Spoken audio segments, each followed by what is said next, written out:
geschickt und schlau, so steht sie da, die Frau am Bau, mit Kellerplan und festem Blick, erbaut sie Träume Stück um Stück.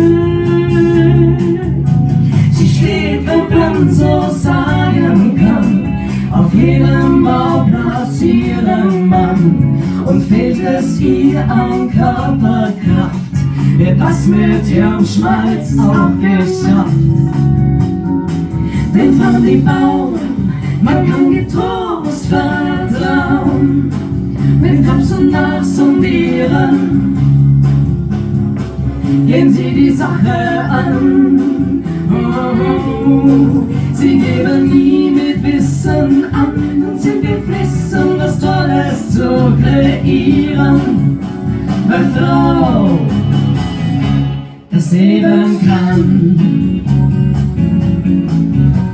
Vor Neid ist mancher Mann erblasst, der Frauen in der Baubranche hasst.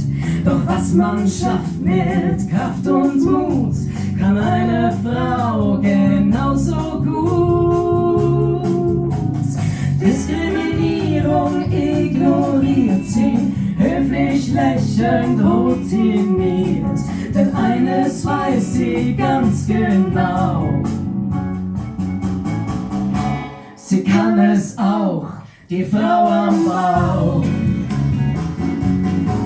Denn von die Bauen kann man getrost vertrauen, mit Griff so nachsondieren gehen sie die Sache an. Sie geben nie mit Wissen an und sind beflissen, was Tolles zu kreieren. Weil Frau das eben kann, das eben kann, das eben kann, das eben kann.